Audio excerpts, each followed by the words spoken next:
Alright, so today we'll be talking about probability, and first off we're going to talk about the difference between experimental and theoretical. Okay, now theoretical is literally, it's theoretical, it's just a thought process. So this is like a thought experiment. Okay. Alright, an experimental probability is the actual measurements you get from the actual probability that you do. Okay, in either case, the probability of an event,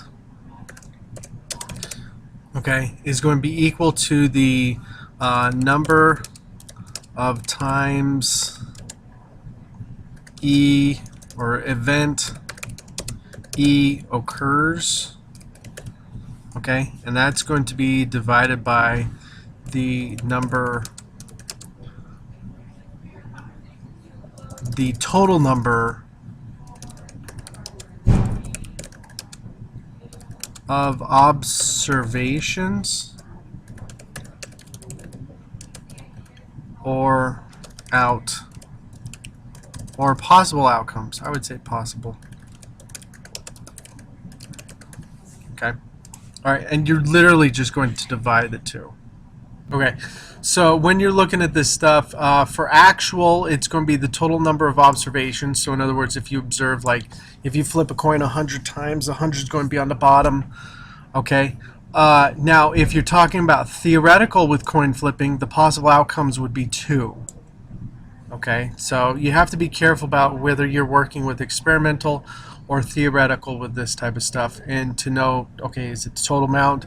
But basically, if you just remember, just off the top of your head, total equals is on the bottom, and then the number of times the event E occurs on top, you should be good. Okay. All right, now sample space is a little bit different. Sample space is actually going to be the total amount of times something will happen or possible outcomes. Okay, so sample space is basically just the bottom part of this. It's just the number. It's the actual sample space. So, like, for example, the sample space for a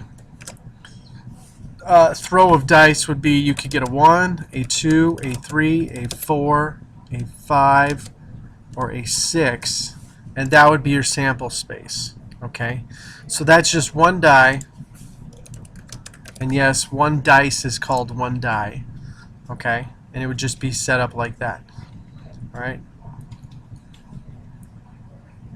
All right. Now, as for simulation, okay, and the actual occurrence of something happening a total amount of times, you could flip the coins, but in reality, simulation's probably going to be a lot easier to actually simulate.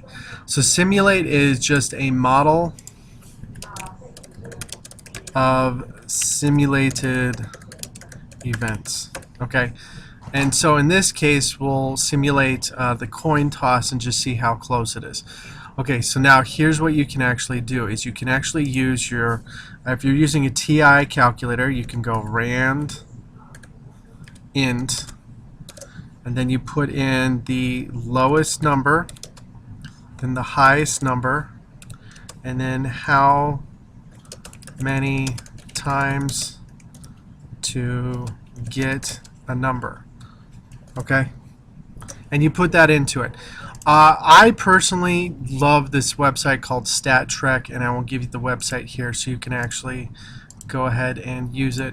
But if you go to StatTrek right here and use their random number generator, it's really great. It's really wonderful. So, like, for example, if we picked, okay, how many random numbers? Let's go 100. Let's go 10 times and just see how close it is.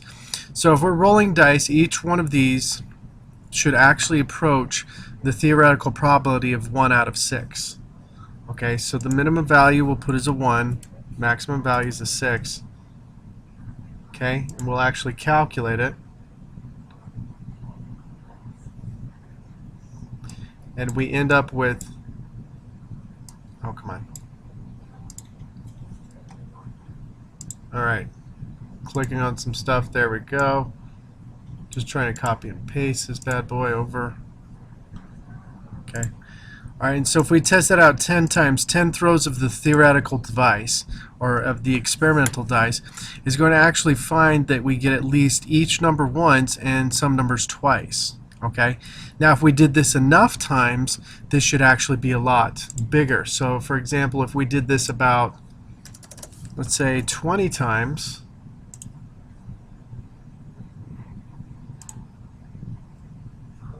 okay.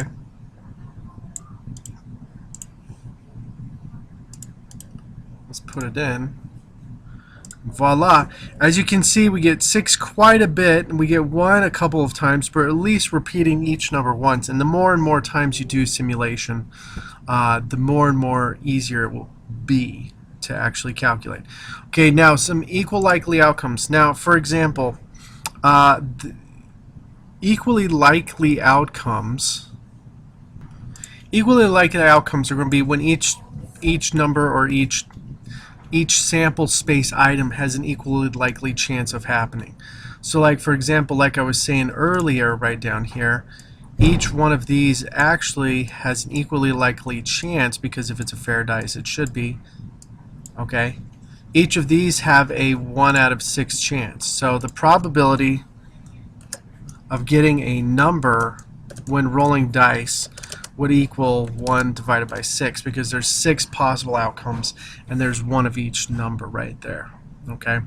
Now, according to this probability, the probability, and this is an experimental, the probability of rolling a 6 is actually going to be, let me see, let's count it off. 1, 2, 3, 4, 5, 6. So that's 6 out of 20 times. Okay. All right. Which is actually not even close to the 1/6 fraction. The 1/6 fraction is going to be 1 divided by 6, which is going to be 16%, and this actually turns out to be about 30%. So this is going to be 0.30. Okay. Whereas in actuality, it should be the probability of getting a 6 when you're talking about theoreticals. Okay, let's try that again. There we go. Should be about 0.1667. Okay, so just some interesting stuff to think about. Now, however, if I were to do this simulation about a million times, simulations get closer to theoretical probability as the amount increases. Okay, so the more simulations we do, the closer we're actually going to approach a theoretical probability. But that is it for today. I'm going to leave you guys with that. Here's just the beginnings of probability. Make sure you take time, and this was something I learned from my professor in college. Find your sample space. It's not that hard. Find out how many sample spaces you got and do it that way. And when you're doing a simulation, either use the Randint or use this website to actually use a random number generator and be able to reproduce the numbers however often you want. Okay? All right. Guys, that's it for today. I will talk to you later. You guys have a wonderful day. Bye.